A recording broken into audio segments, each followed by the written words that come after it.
Halo semuanya, selamat datang kembali di channel Cuan Kripto bersama saya Niko. Di update kali ini saya mau ngejelasin ada teori tentang pumpnya Bitcoin. Sekaligus saya mau ngejelasin juga dari banyak data Bitcoin pada saat ini itu sangat berpeluang besar banget untuk terjadi koreksi. Tapi sebelum itu saya minta tolong untuk like dan subscribe dulu ya. Cepet kok dan gratis, cuma 3 detik, supaya kalian gak ketinggalan infonya. Dan saya doakan semoga trading maupun investingnya berjalan lancar. Tanpa panjang lebar lagi, langsung aja kita masuk ke analisisnya. Yang pertama itu dari teori Bitcoin pump belakangan ini. Entah ini sebuah kebetulan atau bukan, karena ini sifatnya itu teori ya. Dan juga nggak ada yang bisa menjelaskan kenapa pumpnya Bitcoin itu sekuat ini sampai melewati banyak resisten. Kalau dilihat dari short squeeze atau para trader short yang dipaksa untuk tutup posisi dan membeli Bitcoin, ya itu sudah pasti. Tapi pertanyaannya adalah yang ngebuat awal pumpnya itu siapa? Banyak spekulasi di luar sana yang bilang big player atau big fish sengaja nge-pump ngebuat short seller itu terlikuidasi. Para big fish sengaja mengorbankan option tradernya mereka namun menang di spot marketnya Bitcoin. Lalu teori lain ada yang bilang yang membuat Bitcoin pump itu adalah pemerintah yang membeli Bitcoin cukup banyak untuk membayar tebusan. Di sini diceritakan 2 minggu lalu itu bandara terpaksa grounded atau batal terbang. Ada sekitar 10.000 penerbangan yang batal berangkat karena sistem penerbangan dihack. Dan untuk mengembalikan keadaan seperti semula, si hacker ini meminta tebusan dalam bentuk Bitcoin. Maka dari itu pemerintah membeli Bitcoin dengan jumlah yang cukup besar dan membuat Bitcoinnya pump. Kita putar cuplikannya sebentar ya. Almost all ransoms like this are paid in Bitcoin. So if the US government was buying huge amounts of Bitcoin in order to pay a ransom, Bitcoin prices would surge, of course. So the question is, has that happened? Oh yes, it has happened. Since the nationwide ground stop last Thursday, the price of Bitcoin has shot up about 20%.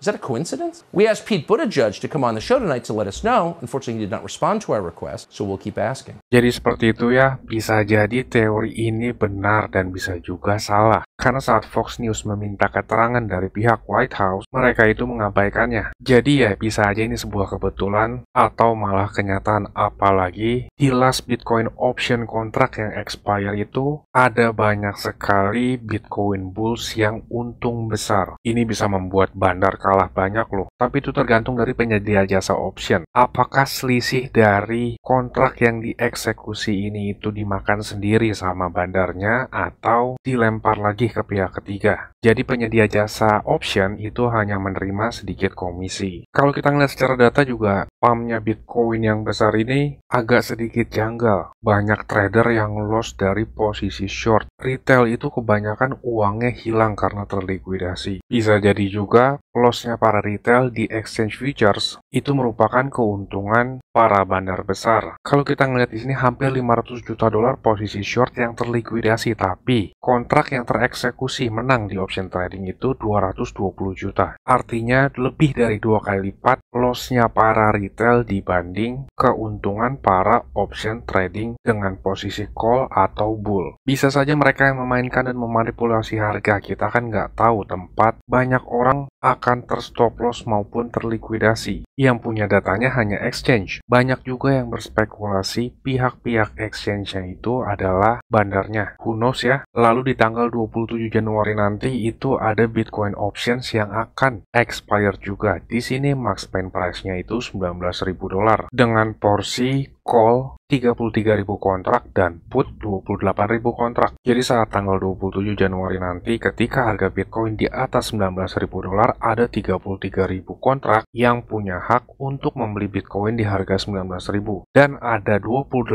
kontrak yang memiliki hak untuk menjual Bitcoin di harga 19.000. Put ini bisa diartikan sebagai short juga ya. Dan teori max pen price adalah kecenderungan suatu instrumen investasi untuk mendekati strike price-nya ini di 19.000. Kita sekarang melihat Bitcoin masih 22.500 dan kalau ada selisih seperti ini yang menanggung itu bisa aja bandarnya bisa aja dilempar lagi ke pihak ketiga. Dan volume perdagangan option di deribit itu sangat besar. Kalau kita bandingkan dengan exchange terbesar di dunia yaitu Binance, open interest-nya itu hanya 137.000. Sedangkan di deribit saja, Bitcoin option open interest-nya ada sampai 274.000. Bagi sebagian orang, max spend price ini bisa menjadi acuan spekulasi harga Bitcoin ke depannya. Lalu kita lihat lagi ke data selanjutnya. Dari Digital Asset Fund Flows yang dirilis secara mingguan, terakhir dirilis itu tanggal 23 Januari. Di sini terlihat dari 37 juta dolar yang masuk pada minggu lalu, 68%-nya itu masuk dengan investment short atau bearish terhadap Bitcoin. Dengan kata lain, banyak orang yang sangat bearish pada keadaan Bitcoin saat ini. Padahal kalau kita ngelihat secara teknikal, keadaan Bitcoin itu sangat bullish banget. Pumpnya Bitcoin lalu itu mengkonfirmasi membuat engulfing candle dan merupakan tanda awal balik arah. Yang jadi masalahnya, apakah pumpnya ini organik atau manipulasi? Kalau kita ngelihat secara keseluruhan, ya kemungkinannya memang ini merupakan manipulasinya big fish atau big player. Terlebih di keadaan ekonomi yang sedang pasca pemulihan inflasi yang cukup tinggi. The Fed pun masih hawkish. Besok juga ada rilis data yang keluar, yaitu GDP. GDP ini sebagai indikator suatu negara apakah ekonominya baik-baik saja atau enggak. Pada saat ini GDP itu di 3,2% atau ada pertumbuhan sebesar 3,2% surplus. Tetapi rilis data besok, konsensus dan forecast-nya banyak yang memperkirakan ekonomi melambat dan turun ke angka 2,6% sampai 2,7%. Bisa diartikan para pelaku pasar itu agak pesimis sama ekonomi pada saat ini. Dan data yang dirilis besok itu cukup penting karena data advance. Data advance ini bisa mencerminkan keadaan ekonomi kurang lebih ya mendekati saat ini ya, karena datanya itu lagging. Dan dari data ini juga The Fed akan mengambil keputusan ke depannya akan seperti apa. Di tanggal 1 Februari nanti juga ada FOMC meeting tentang kenaikan suku bunga. Di sini terlihat 97% pelaku pasar itu sudah price in atau sudah memproyeksikan kenaikan suku bunga itu ada di kisaran 0,25%. Target kenaikan suku bunga The Fed pada tahun 2023 atau sepanjang tahun 2023 itu ada kenaikan 0,75%. Jadi dari banyak meetingnya The Fed itu kemungkinan hanya beberapa kali yang menaikkan suku bunga. Nggak full semuanya ini ya. Data GDP besok itu bisa menjadi penentu seberapa hawkish The Fed akan bertindak.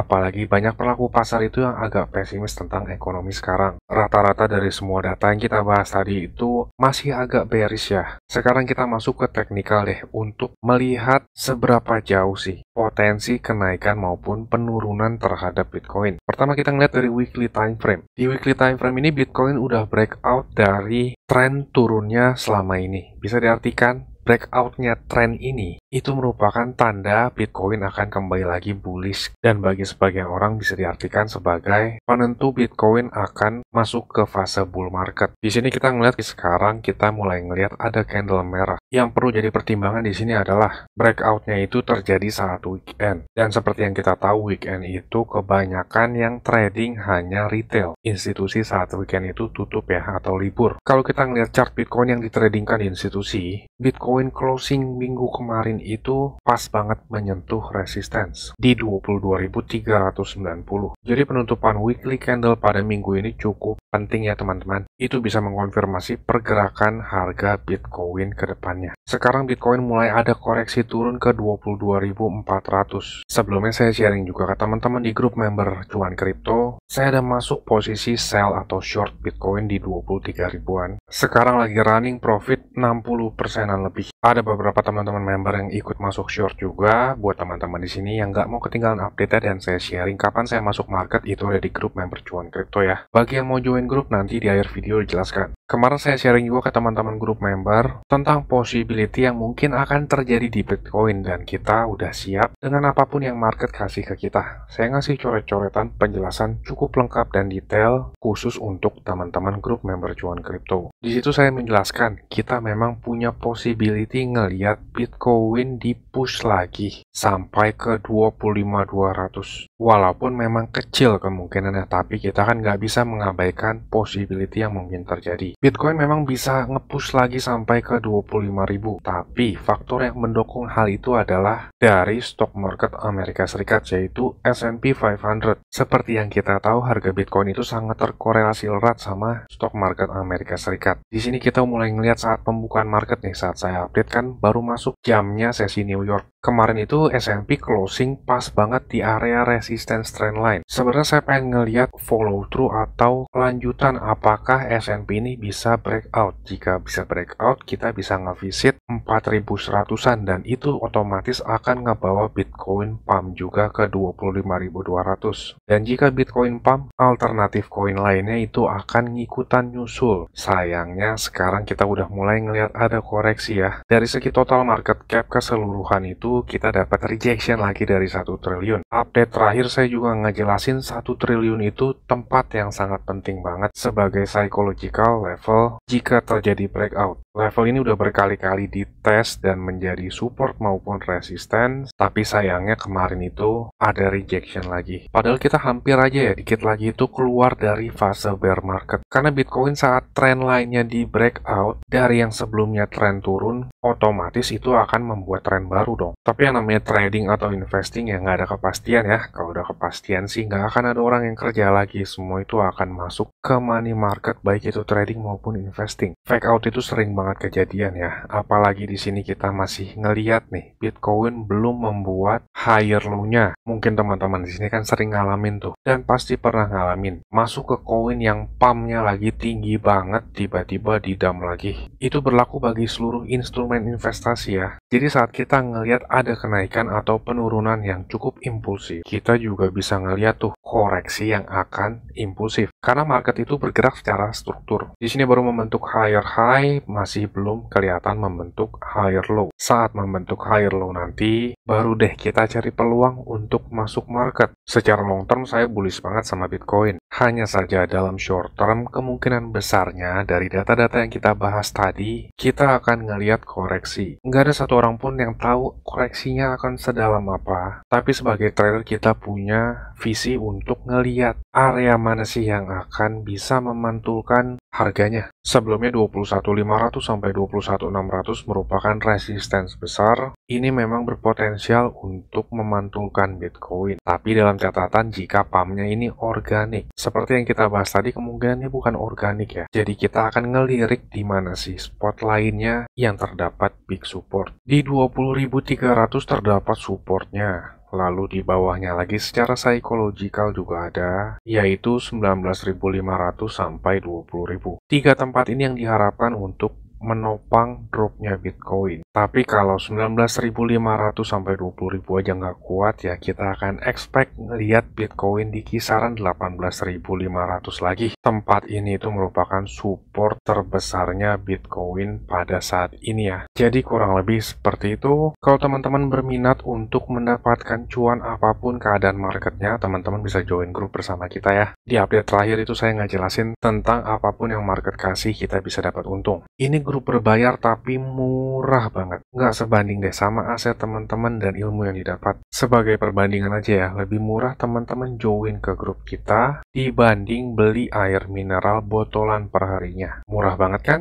Bagi yang mau dapat free membership, tonton video ini. Di situ saya kasih tahu caranya. Tapi bagi yang mau langsung join, teman-teman bisa tonton klip video berikut ini. Saya tunggu di grup ya. Saya mau kasih tahu juga, Cuan Kripto ini ada grup Telegram dan juga udah cukup banyak juga aktif membernya. Keuntungan yang didapat yaitu teman-teman sekalian waktunya efisien, nggak pusing buat analisa chart, apalagi yang belum ngerti. Yang kedua, update terdepan karena saya lebih sering update dan aktif di grup tersebut ya. Yang ketiga, teman-teman sekalian dikasih tahu kapan waktu terbaik untuk beli koin dan itu biasanya barengan saat saya juga beli koin. Yang keempat, ada diskusi grup chat buat ngobrol sesama member, saling kenal dan tanya jawab. Dan yang terakhir, teman-teman bisa request koin untuk dianalisa. Ini grupnya nggak gratis ya teman-teman, tapi tenang, harganya murah kok, yaitu Rp199.000. Tapi tunggu dulu karena diskon buat teman-teman sekalian jadi Rp99.000 doang. Atau kalau dihitung itu sama aja kayak Rp3.300 per hari. Ini biaya per bulan ya teman-teman. Rp3.300 tuh murah banget ya. Harganya sama kayak parkir di pinggir jalan, tapi kalian bisa dapat manfaat yang cukup banyak dari grup ini. Ini harga promo ya teman-teman, cuma buat 100 pendaftar pertama. So jangan sampai ketinggalan ya, karena tinggal sedikit sedikit banget slotnya. Teman-teman bisa ngelihat sendiri ada 92 member aktif, dan saya kebanyakan lebih aktif di grup ini. Dan juga setiap ada peluang saya selalu kasih tahu ke grup ini kapan untuk entry-nya. Bisa lihat di sini ada 3 video yang di unlisted dari YouTube karena ini khusus untuk member dari grup tersebut. Kalau kalian berminat, saya akan kasih link Telegram di kolom deskripsi. Kalian tinggal chat, saya berminat gabung. Ditunggu di grup ya. Capek kan beli pas lagi tinggi, jual pas lagi rendah. Ayo, buruan gabung grup ya. Saya pamit dulu, salam. Cuan kripto, cuan terus.